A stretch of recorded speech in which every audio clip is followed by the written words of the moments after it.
Bay Area certainly are experiencing California in the midst of a critical water shortage, but the situation in Mendocino County is especially bad. CBS reporter Carter Evans in Mendocino. And Carter, I guess sum it up for us. Just how bad has it gotten there?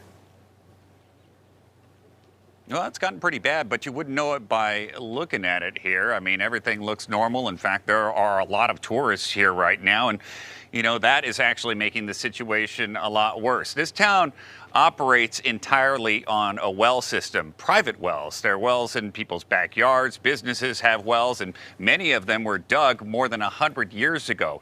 And because of that, they're pretty shallow wells. Well, the problem is the drought has dried up the aquifer underground, and many of those wells have run dry too. So that means it's not providing enough water for homeowners, it's not providing enough water for businesses, and they're having to get it by other means. And in many cases, that means just driving it in by truck, and that's very expensive. Yeah, I was going to ask you about those business owners and how desperate they become, because when you truck water in, it has to come from somewhere, and the situation in California in the West is so bad. I'm wondering how they're even able to get it. Well, it's very limited, and that's a great point. A lot of the communities around here are facing water shortages as well, so they are limiting the amount of water they're willing to sell from their municipal water systems. So you look at a restaurant like the Cafe Beaujolais, which is very popular down here. I talked to them yesterday. They can get one load of water a week. That's only enough for them to operate about 4 or 5 days. So they cannot keep the restaurant open 7 days a week right now. They're just doing 4 nights dinner.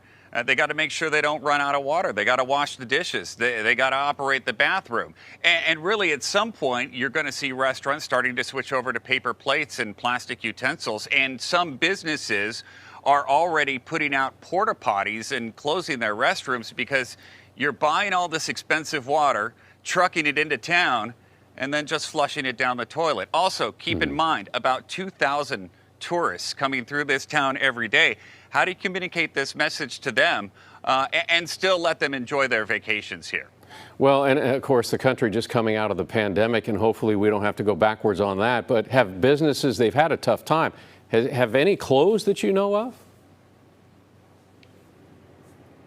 Not any that I know of in particular, but I've only been here for a little while right now. I do know that they were all impacted significantly by the pandemic and that things are really looking up right now. A lot of the businesses I talk to, all of the inns are booked, and business is looking really good.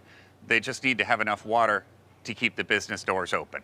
And it seems like it's sort of the solutions you've talked about, it's business by business, but have they talked about maybe getting some mass quantity of water brought in for the whole town, possibly?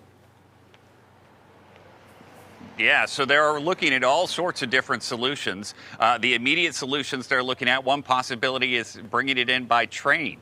The skunk train would be able to pull tanker cars and bring it into Fort Bragg, and then they could truck it in from there. That's one possibility. That involves a lot of moving parts, and that would be very complex.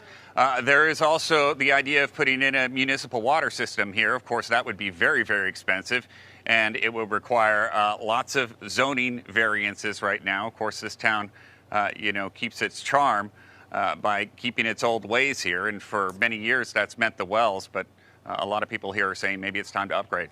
Maybe so. I mean, it is getting desperate. Carter Evans in Mendocino, thanks so much.